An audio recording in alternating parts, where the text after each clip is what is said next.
na pia yatoa mwanafunzi bora.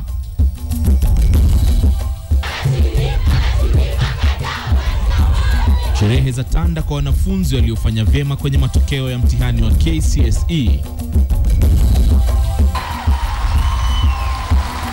Mwigizaji mahiri Lupita Nyong'o anyakua tuzo ya Oscar kupitia filamu ya 12 Years a Slave huko Los Angeles nchini Marekani.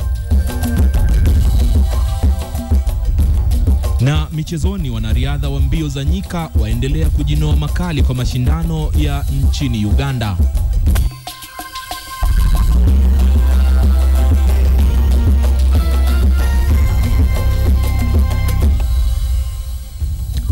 Barabara kabisa mtazamaji, basi ndio tunaanza taarifa za KTN leo jioni hii. Matokeo yaliweza kutangazwa mapema hii leo ambapo shule ya upili ya Alliance iliweza kuibuka washindi kitaifa na vile vile kumtoa mwanafunzi aliyefanya bora. Ni taarifa ambayo itakujia kwenye muda usiokuwa mrefu, lakini kabla ya kwenda kwenye matokeo hayo, mtazamaji, hebu tuangalie takwimu zinaelezea nini kuambatana na baadhi ya wanafunzi ambao waliweza kufanya mitihani yao. Wanafunzi ambao waliweza kupokea matokeo yao siku ya leo wako kwenye ile idadi ya 450,000. Hawa ni wa kidato cha 4. Mtazamaji, na kupeleka kwenye kule ambako tulikotoka. Kumbuka hawa ni wale wanafunzi ambao waliweza kufaidi kwenye ule mfumo wa elimu bila ya malipo muda mchache tu baada ya serikali ya rais aliyeondoka madarakani Mwai Kibaki kuchukua hatamu.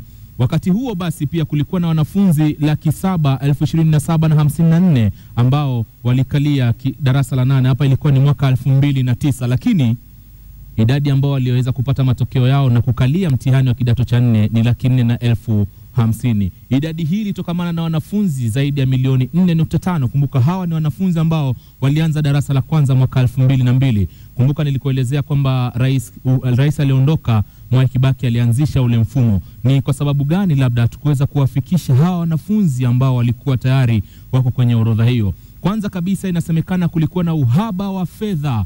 Baadhi ya familia walishindwa kuhimili ama kuwasimamia wanafunzi hao kuendeleza masomo yao. Vile vile kulikuwa na umaskini, viwango vya umaskini vimekithiri sana katika jamii zetu. Tukija pia kwenye jamii hizo kuna matatizo kadha wa kadha. Kwanza kabisa kuna mimba za mapema miongoni mwa wanafunzi wa kike, na vile vile kuna ukeketaji katika baadhi ya jamii zetu hapa nchini Kenya, ni tatizo kubwa sana. Vile vile magonjwa na vifo, baadhi ya wanafunzi waliweza kupoteza maisha yao.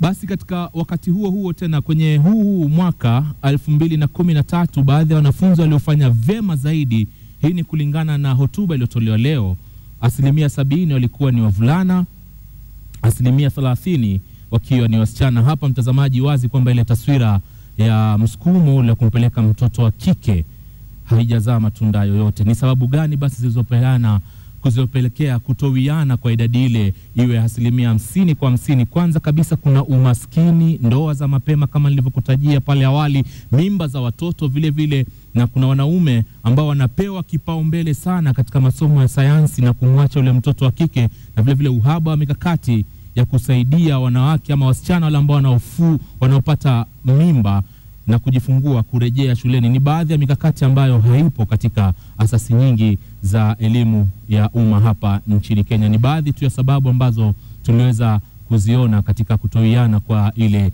idadi, mtazamaji. Na vile vile kwenye sababu za, tukiendelea na taarifa nyingine na ambayo imefika, ni kwamba shule ya upili ya Alliance imeibuka shule bora kote nchini katika matokeo ya KCSE kwa kupata alama ya wastani na vile vile kutoa mwanafunzi aliyefanya bora zaidi kwa jina King'ori Toma Wanderi. Mwanahabari wetu Hussein Mohamed amekuwa akifuatilia taarifa hiyo tangu nyakati za asubuhi, na hivi sasa natujia na taswira kamili ya shule ambazo zilifanya vyema kabisa katika shule mbalimbali za humu nchini.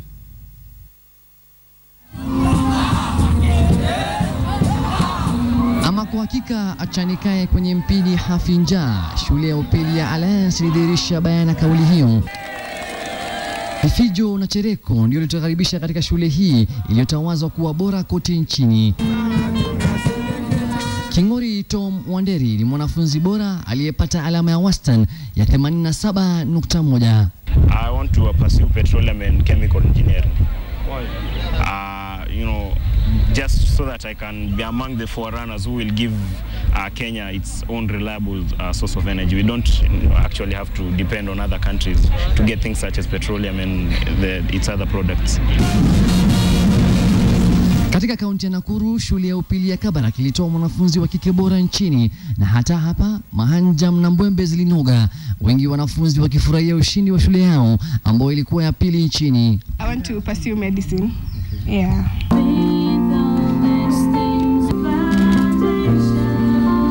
Katika shule ya Precious Barry Luta ilikuwa ni furaha ghaya kwa wanafunzi kwa kuibuka nambari 3 nchini na pia kutoa mwanafunzi aliyekuwa 4 bora katika mtihani wa KCSE. This exam is just a normal exam. There's nothing extra special about it. It'll have its strict, it'll have its easy questions, its hard questions. What matters is how much you read and how hard you dedicate yourself and how consistent you are. Kaunti tofauti pia zidhihirisha kuwa Mgaga na Upwa haondoki patupu. Kule Kisii, wingu la furaha lilitanda kusherehekea ushindi wa Brian Osoro kutoka shule ya upili ya Nairobi.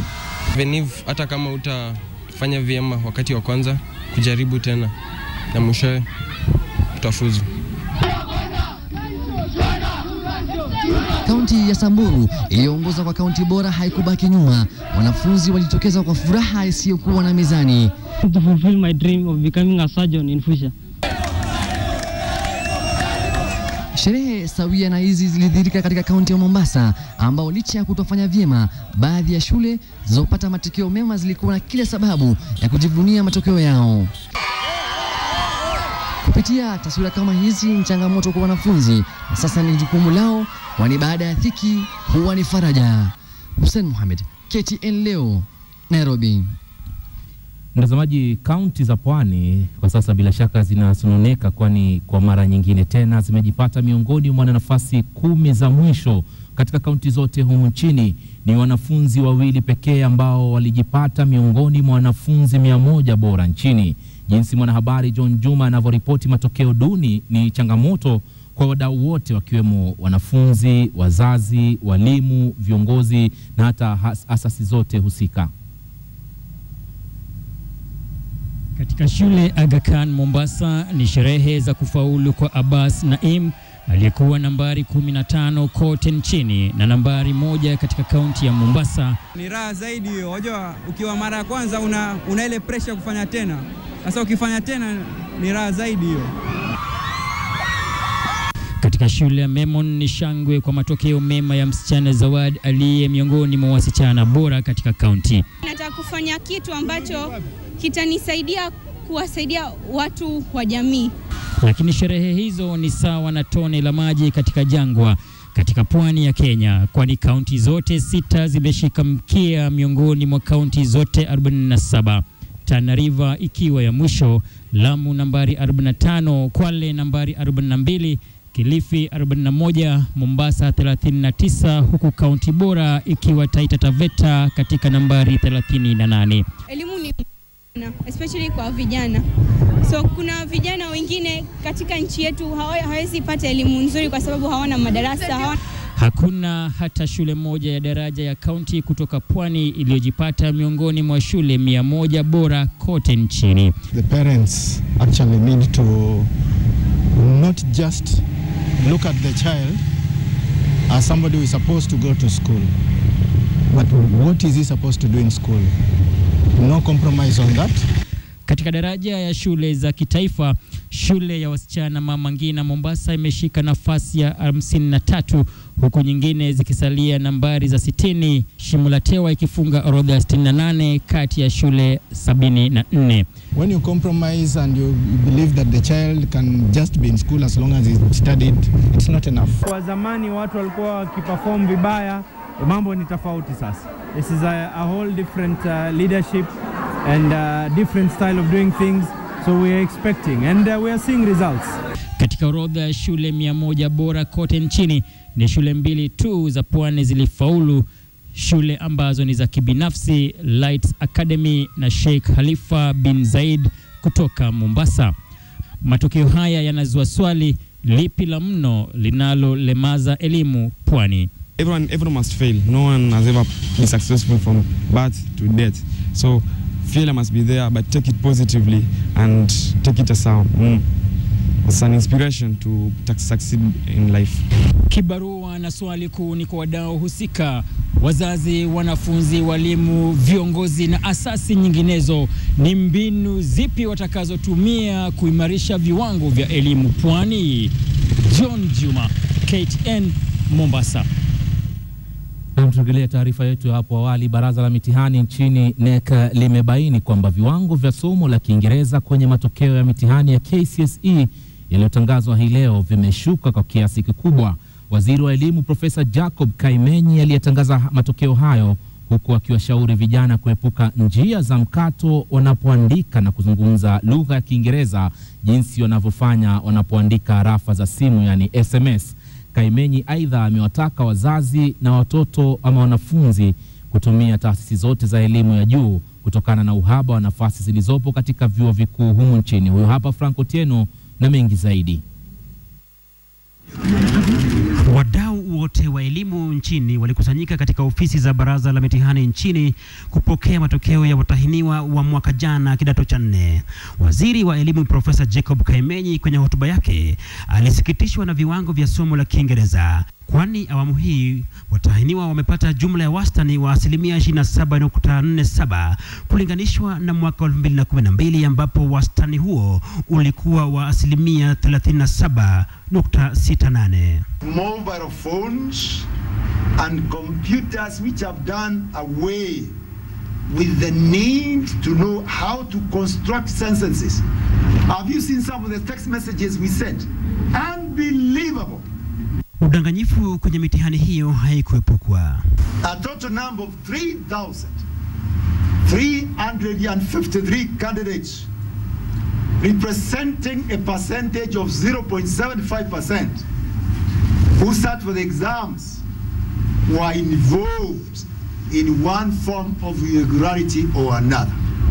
Umri wa kuanza masomo pia likawa swala kubwa kwa Wizara ya Elimu, waziri akionya kwamba wazazi na walezi sharti wazingatie kanuni zilizopo. Wakati huo huo akiwaonya walimu dhidi ya kuwalazimisha wanafunzi kurudia madarasa. Children enrolled in standard 1, they should do this at the age of 6 years. Government policy, ladies and gentlemen, stipulates in very clear terms that no child should be made to repeat a class irrespective of their performance. Hotuba ya waziri haikuzungumzia ubora wa shule katika masuala ya taaluma pekee, bali nyanja zote za usimamizi wa shule za sekondari zinasisitizwa katika kuwapa wazazi ujasiri wa kupeleka watoto wao kwenye shule bora. Excellent non-academic performance. Which are these top schools? The first one, Butere Girls High School. This is followed by Misiani Girls Secondary School. Alafu Moi Kabarak School. Elimu ya vyuo vikuu nchini Kenya imekuwa na ushindani mpana. Ndiposa waziri hakusita kushauri kwamba zipo njia nyinginezo za kukwea mlima wa masomo. The majority of candidates with a mean grade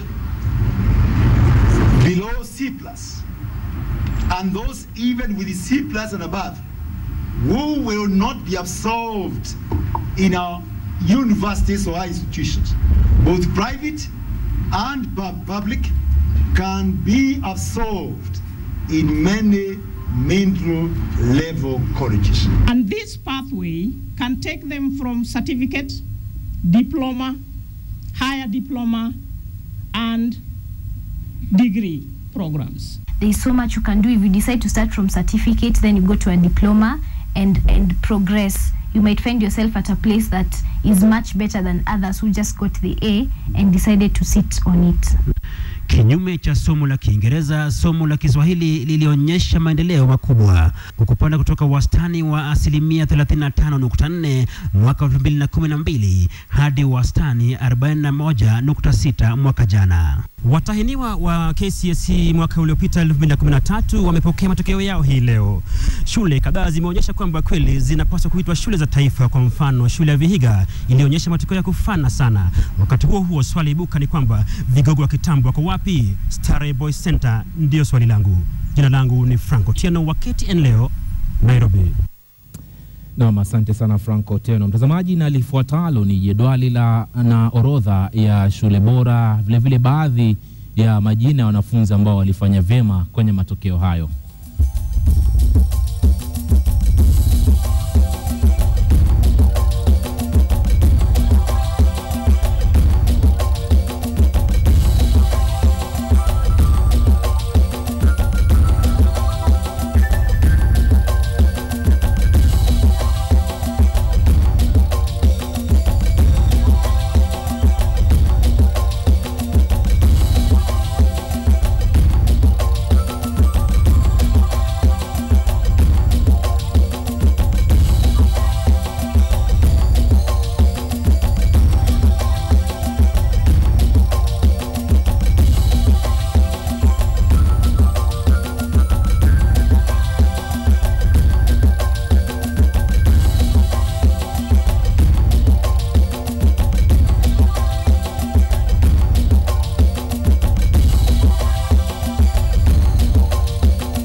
Karibu tena mtazamaji kwa taarifa zaidi. Lupita Nyong'o ameibuka kuwa Mkenya wa kwanza kupata tuzo ya Oscar. Lupita Nyong'o amenyakua tuzo ya Oscar kupitia filamu ya 12 Years a Slave katika hafla ya kufana iliyofanyika huko Los Angeles nchini Marekani. Katika filamu hiyo Lupita aliigiza kama Patsy ambaye alikuwa mwathiriwa wa kubakwa na ubaguzi wa rangi. Lupita ni mwanamke wa 7 mweusi kwa kushinda tuzo hizi za Oscars. 12 Years a Slave. Lupita alikuwa katika daraja la waigizaji wasaidizi bora mwaka huu. 500 pounds of cotton. Nafasi aliyoipata baada ya kuigiza kwenye filamu ya 12 Years a Slave, nafasi yake kwenye filamu hii, Patsy, mtumwa aliyepitia mateso, kubakwa na dhulma za ubaguzi wa rangi. Julia Roberts. Katika kitengo hiki alikuwa akitoa na kijasho na waigizaji wengine mashuhuri, Jennifer Lawrence, Sally Hawkins, June Squibb na Julia Roberts. And the Oscar goes to Lupita Nyong'o.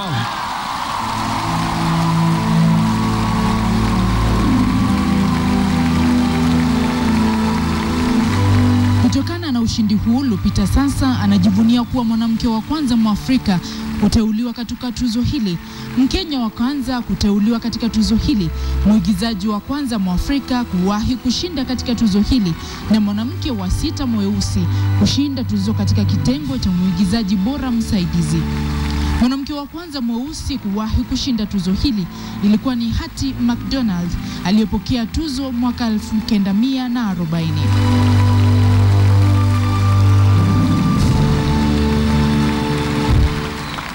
To the Academy for this incredible recognition. It doesn't escape me for one moment that so much joy in my life is thanks to so much pain in someone else's. And so I want to salute the spirit of Patsy for her guidance. And for Solomon, thank you for telling her story and your own. Tuzo hili si la kwanza kwa Lupita Nyong'o mwenye umri wa miaka 31. Amepokea zaidi ya tuzo 30. Steve McQueen, you charge everything you fashion with the breath of your own spirit. Thank you so much for putting me in this position. It has been the joy of my life.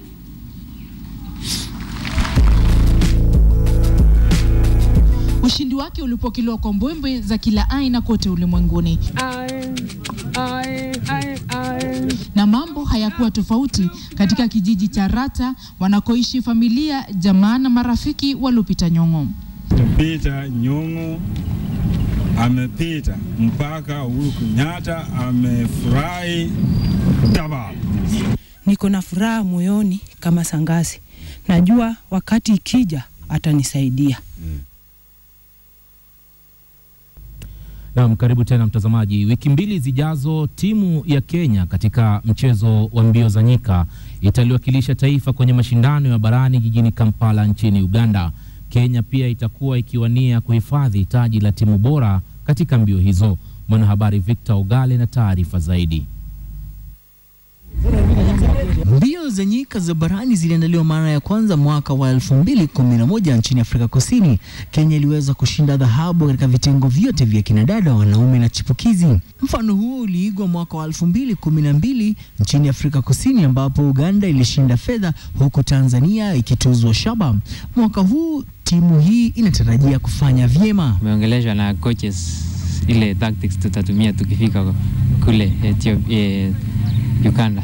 Sisi mimi nitaenda kuleta gold but tunajaribu tu.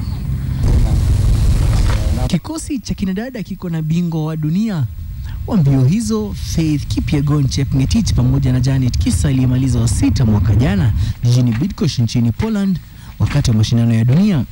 Wawili hao watategemewa pakubwa kwani wako na uzoefu wa mbio za nyika. Ndio first time yangu kuwa na national team na najaribu kuweka mbinu mpya ndio niweze kuona kama nita change performance ya Kenyans. She has experience.